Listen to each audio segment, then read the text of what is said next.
Hello students, in this part we are going to learn about chapter 7, alternating currents. What is this alternating currents? If I will ask you, you have heard that in the beginning of this we have talked about that the currents are of two types, right?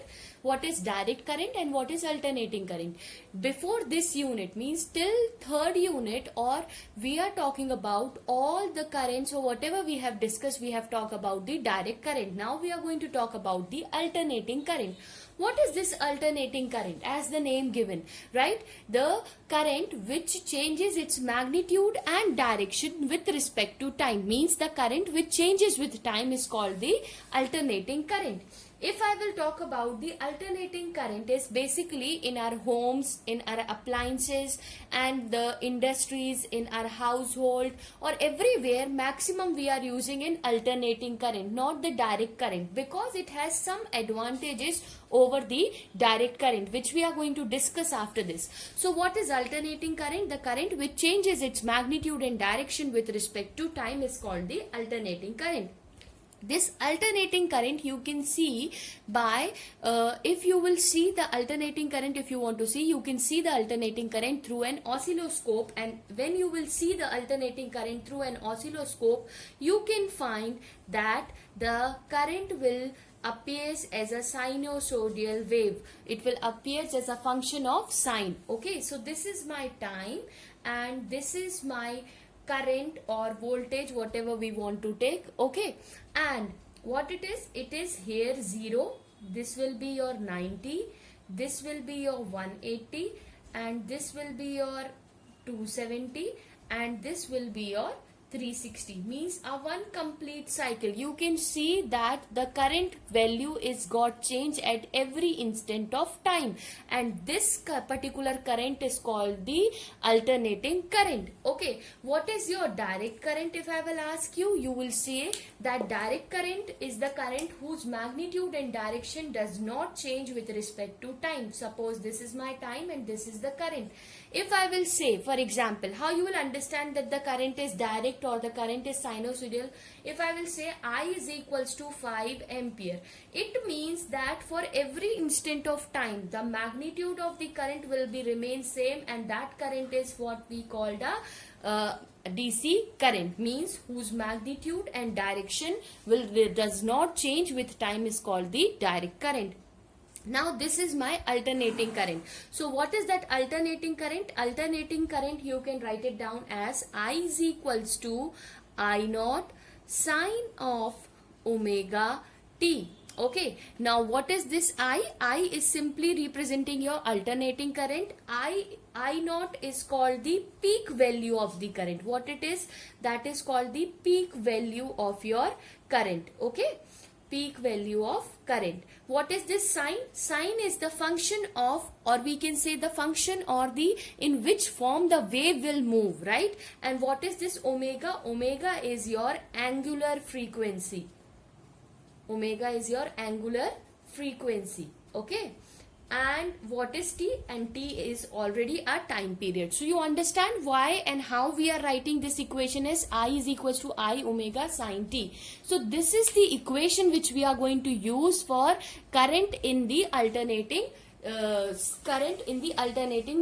current chapters. Okay, if I will ask you to write down the voltage equation, you will write V is equals to V naught sine omega t. Okay, because if this is my current, then this will be my V is equals to V naught sine omega t. This will be what? Again, the V naught will be the peak value of the voltage, omega will be angular frequency, and t is the time period. Okay, so this is what we have discussed about your alternating currents and its representation, that how we are going to represent this in the circuit.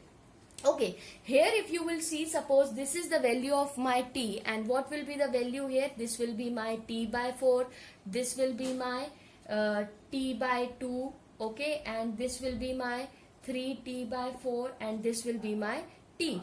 So here this is the position where it is starting from 0. Okay, so it is 0, t by 4, t by 2, 3t by 4, and here 4t by 4, so we will have t like that. So this will be the time period and the representation of your alternating current. Okay, so this is all about the alternating currents we have discussed. Now we are going to see about that what are the advantages of the alternating currents over the direct current. Okay.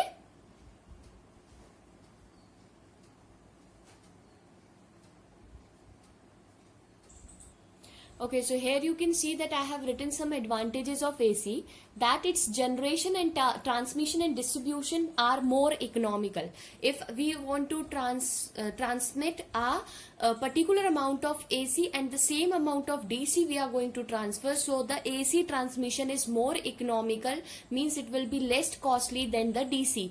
Second one, it has a less losses when it will transfer. When the DCs transmit, that time the power loss is maximum, but here when the ACs transmit to the distant places, means to a longer distance, the AC will be transferred without loss, or we can say less loss, right? It is better controlled. If any time it will get mishandled, then AC we can better controlled. Okay, it is easily converted, means an AC can convert into DC through an rectifier. Okay, it can easily convert from AC to DC through a device which we called a rectifier. This same you are using, that is in an inverter. Okay, we will discuss this later. Now AC machines are small sized and stronger, and it is easy to use. In our home we are using the machines which is small size and stronger because it works on the AC. So this is the advantages of your AC we have seen. Okay. Now we are going to talk about it, some disadvantages of the AC. Now there are some disadvantages of AC. Okay, first disadvantage, that AC can be more dangerous than DC. Okay, why it is more dangerous than DC? Because whatever AC we are using, it will always multiply by the √2 times of whatever we are having. Suppose we have the 220 supply in our home, so that will be multiplied by √2 times of it. It means that how much voltage it is giving at a time, it is giving a 311 volt. Okay, so means this AC can be more dangerous than DC. It causes the skin effect. Now what is this skin effect? Sometimes they will ask you in the examination, what is this skin effect? Okay, so the skin effect, you can understand that the density of your AC current is maximum at the end comparatively to its inside the wire. Means from the source where the current is comes out, यहाँ पे density ज़्यादा है और यहाँ पे क्या होगी, कम होगी, right? And this particular effect is called the skin effect. You can say that the concentration of AC near the surface of the wire is called the skin effect. Third disadvantage is markings. Means on the scale of the AC meters are not uniform or equidistant for a small measurement. So such are the disadvantages of using the AC.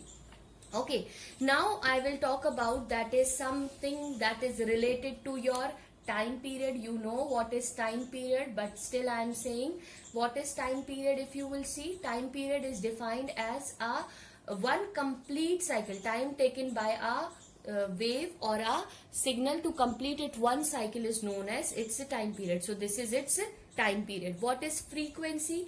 Frequency is defined as the number of cycles per second. Means in 1 second how many cycles, how many times it got repeated, that is called its frequency. Okay, so what is the relation of the frequency? 1 upon t. You can say nu is equals to 1 upon t, right? Now what is angular frequency? We have seen, so omega is equals to, we have 2 pi by t. I can write t is equals to 2 pi by omega, or we can say t is equals to 2 pi nu. So this is all about which we have seen, that the relationship, or what are the relationship between the frequency and all. Now what is that amplitude? Amplitude is defined as the maximum distance. Okay, the maximum displacement of the wave is called the amplitude of the wave. Here if I will say the wave get displaced maximum this here and maximum in the downward side. So this is what we call the maximum distance traveled, or the displacement done by the wave is called its amplitude. Okay, and what is its wavelength? The consecutive distance between two trough and crust is known as wavelength. Okay, so this is all about the introduction of this chapter, and now we are going to see its derivation. Thank you.